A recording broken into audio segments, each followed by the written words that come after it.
omuyimbi yenna toteekwa okutambula n'ekibinja oba ekigaali. Muteekwa oba tuyise kiragiro anti temuteekwa kutambula n'ebigaali.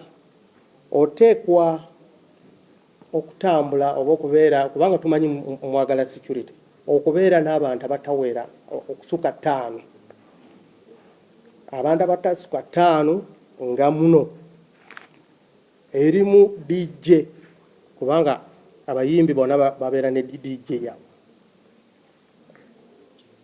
manager ow'omuyimbi, secretary ow'omuyimbi, treasurer ne security, kubanga omuntu omu si gang, omuntu omu abantu 5 basobola okukuma gwe, omuntu omu si 10 si kiki. Singa tunabagwako nga muli mu kigaali, fena tujja bayoola, tujja basunsula oluvannyuma ani ye DJ, ani si DJ, ani manager. Awo bino bijja kugenda mu maaso.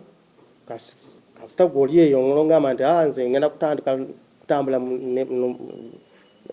ne abavubuka bange, abibigaali bange, ebyo bikome. Embeera eyo si nzibu nnyo, okunoonyereza kukyagenda mu maaso. N'abanyonyodde luli Palaaso ne kati tukyamulinda eri oba Buloba oba Wakiso, agenda ayingiza omusango gwe ngeri gye bamulumbye ku stage n'ebintu ebirala, tanaba kututuukirira wa Buloba oba Wakiso. Eno omusango Alien Skin gyayingiziza wano eri Katwe, okunoonyereza kukyagenda maaso. Leero kubajja njogedde n'abakola okunoonyereza bagamba nti etambula bulungi.